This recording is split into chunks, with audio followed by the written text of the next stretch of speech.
This is being given out at local Mercedes dealership to spread fear, uncertainty, and doubt. My friend has a Model Y Performance who brought her Mercedes in for service and was given this by the service advisor. Seriously?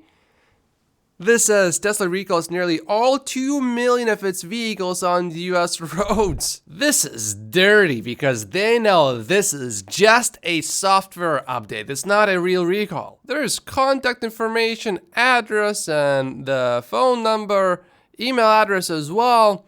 I'm sure some people will contact this person and will clarify to them that this is unethical, this is dirty. It is just a software update. And of course, that fact is somewhat buried in the article. It's a headline that many people will read, most people will read, and will never click on. This is so shameless. We have more news about high fidelity park assist, and we know that it is coming to all vehicles without ultrasonic sensors this weekend. But Tesla's executive Ashok confirmed that yes, it should eventually go to cars that have ultrasonic sensors as well. Yesterday, I was not exactly happy because I have a vehicle with ultrasonic sensors and I really like this high fidelity 3D park assist.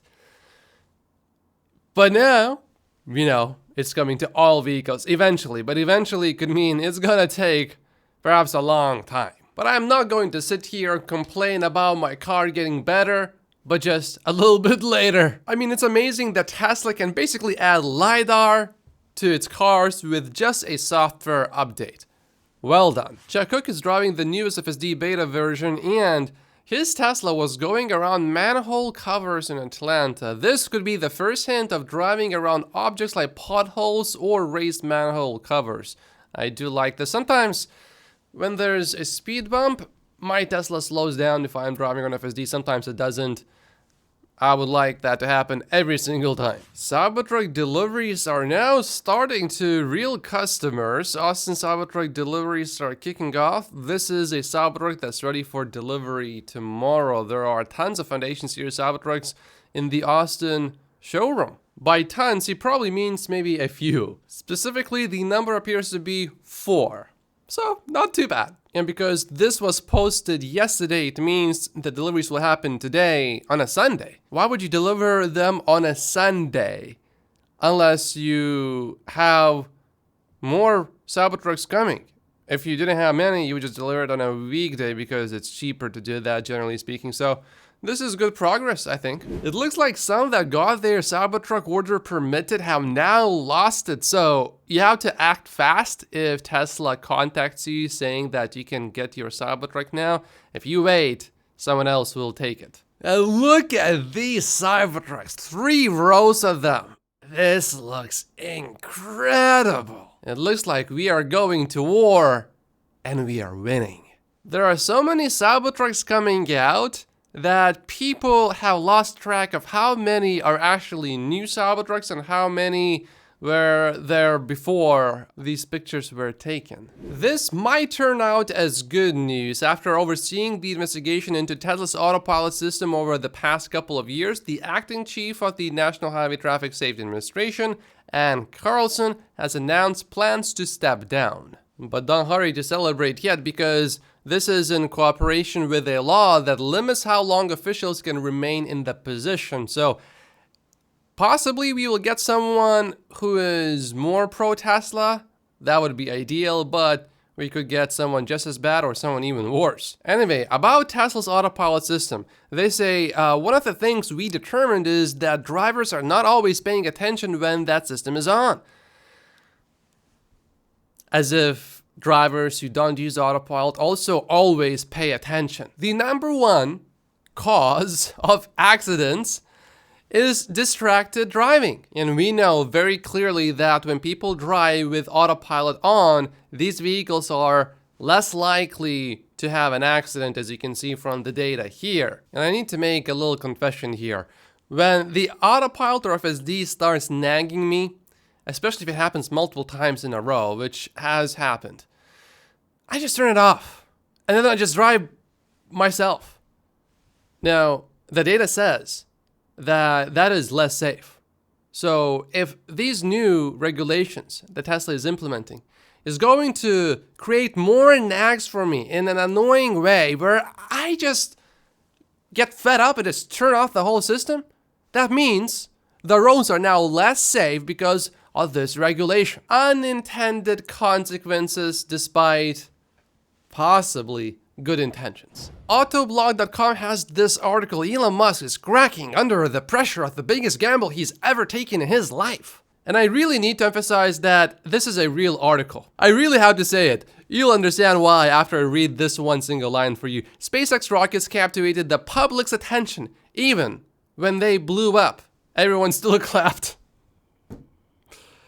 Oh boy. Imagine inventing a light bulb, but the first light bulb that you light up explodes. Oh, what a failure you are. That rocket that Elon launched is a rocket that can actually help us realistically colonize Mars. It's a big deal. And check this out. The pressure to get the Model 3 out clearly weighed on Musk.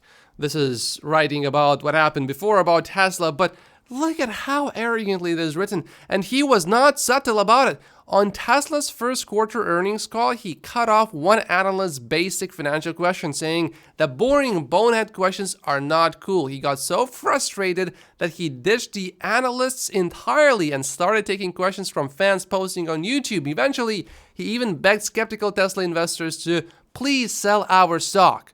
When Musk is at his most hungry for cash, he tends to bite the hand that feeds.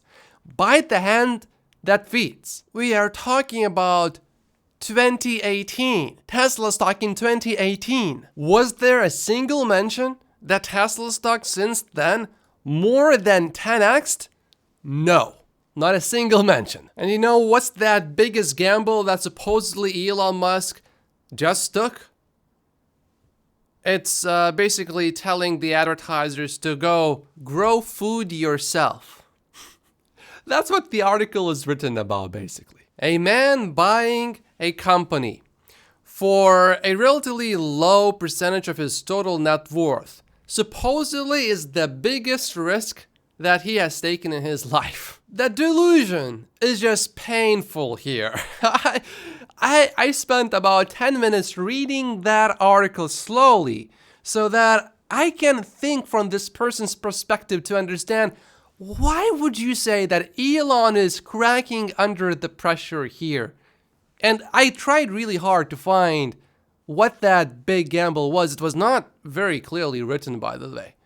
But the biggest gamble that Elon Musk has ever taken was putting every last cent he had into SpaceX and Tesla during the 2008 financial crisis, when Tesla was on the brink of bankruptcy. For real. We all know Elon will just sell more Tesla stock if he has to, so it's not a real bankruptcy risk. But this was actually real. Twitter was his biggest investment from a total dollar amount perspective, but not the biggest gamble. If Elon cracked under pressure, he wouldn't have founded, co-founded, or been a CEO of 7 different billion-dollar companies. Creators on X are actually thriving and they are getting paid ad revenue. If Twitter/X was really on the brink of collapse, on the brink of bankruptcy, do you think it would still pay its creators? No, I don't think so. Temporarily, everything would be paused. The reason why they get paid is because X is doing okay. That's why they get paid. Dr. Know-It-All has shared his experience, which I think actually is a really common experience. I'm doing a holiday visit with my wife's rather conservative extended family. 3 years ago, they all hated Elon and Tesla, and now they love the car and they want to talk all about both.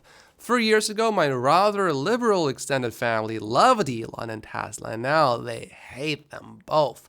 The pendulum swings. Leave comments down below. How has your family changed the opinion about Tesla and Elon Musk over the last few years? Also, make sure to include your family's political beliefs. Volkswagen is saying that their EVs are not really selling well, but they are seriously thinking about increasing prices.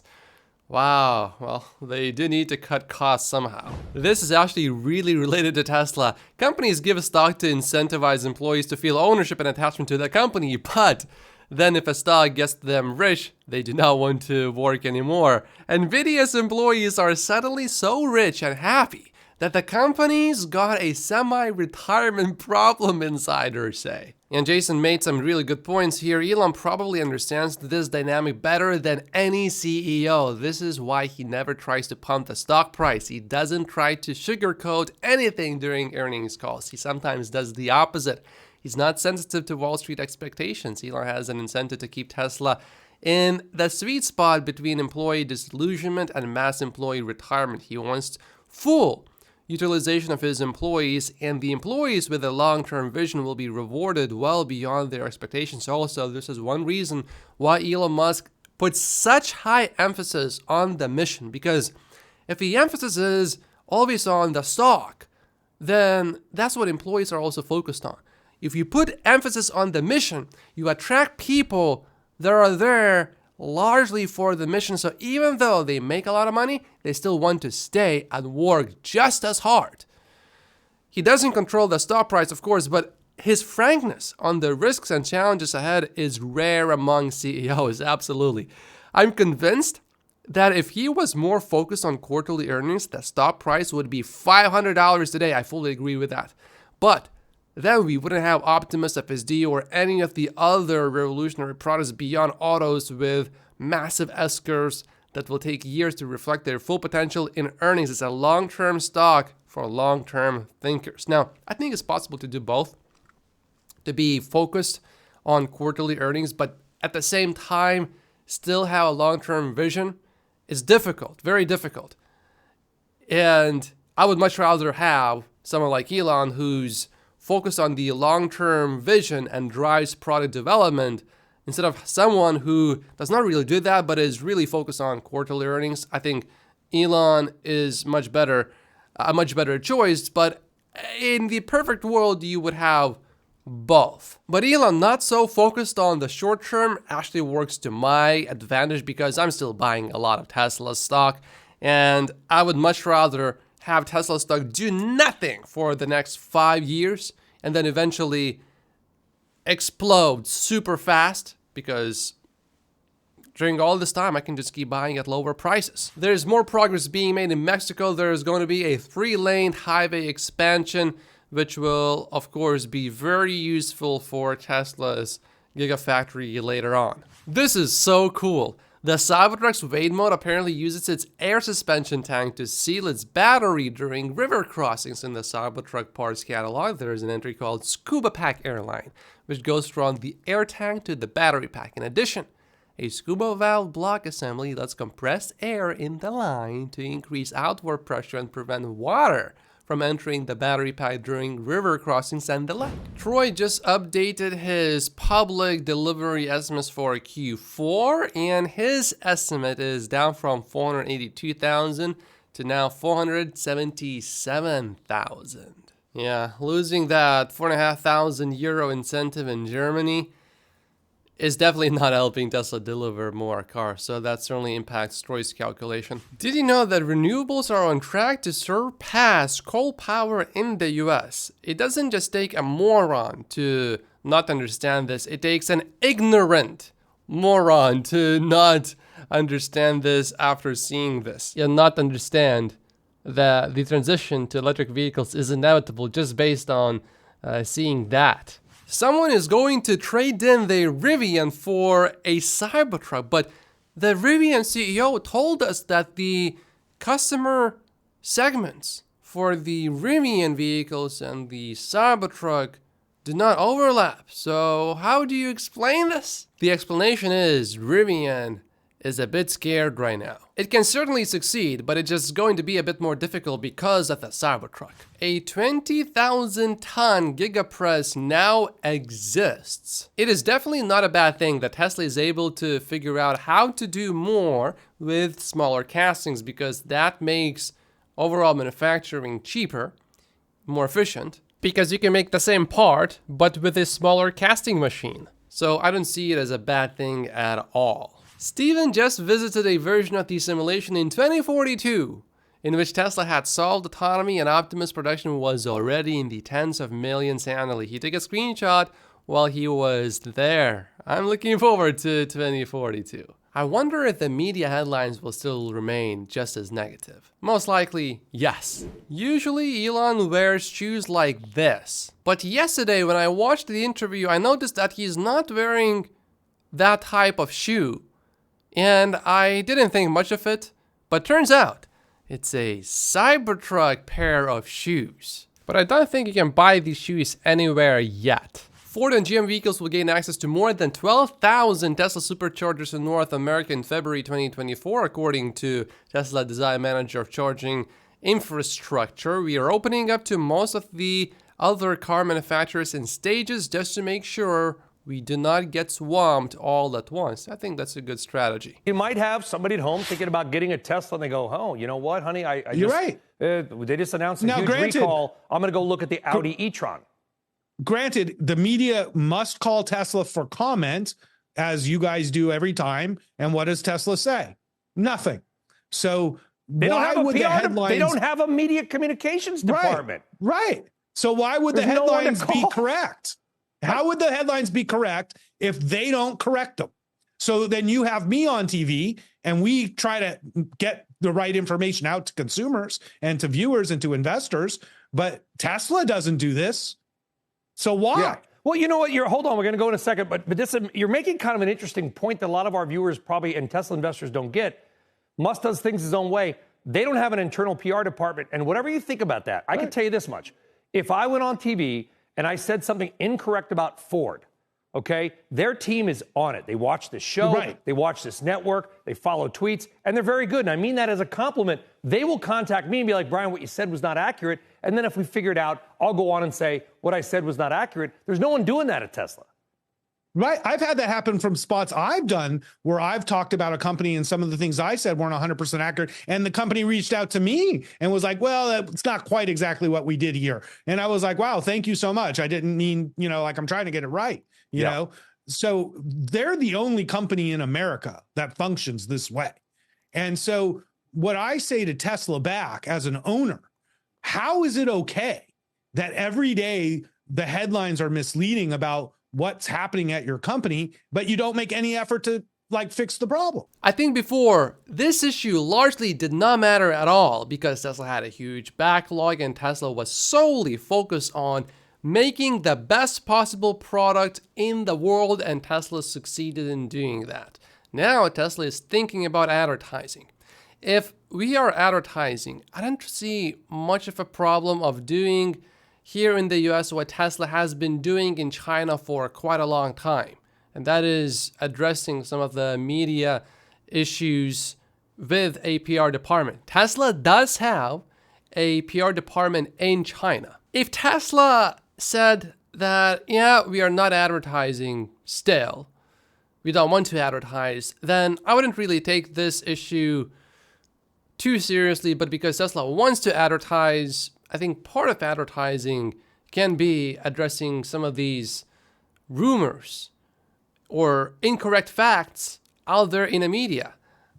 A lot of these media companies, they basically have to reach out to Tesla for comment, but because Tesla has no PR department, Tesla does not give any comment. And I know many people will say things like, as a news agency, their sole responsibility is to report accurate news. They only have one job. I would disagree with that. Their main job is to make money. And however you do that, they're going to do it. And one way to do it is to report news that are exaggerated, that get the clicks, that keep people coming back for more. Doesn't matter if it's true or not. The main thing is to make money. And then if they can be truthful at the same time, okay. Well, that's nice, but that's not mandatory. I will agree, though, that in many cases, they purposefully spread misinformation, knowingly spread false information about Tesla. And the way I see media is, it's a war of narratives. Tesla has its own narrative, and then the media has its own narrative. And Tesla is not really doing much to spread its own narrative, which is one reason why I make these videos. I want people to know the truth. If Tesla did have a PR department in the US, there is a good chance that I would have never even thought about starting this channel. So it's not all negatives. There are some positives too, because you're getting people like me talking about Tesla. It doesn't cost anything to Tesla. To all of my Patreons, thank you so much for your support. Make sure to like and subscribe if you haven't yet, and I will see you in tomorrow's episode.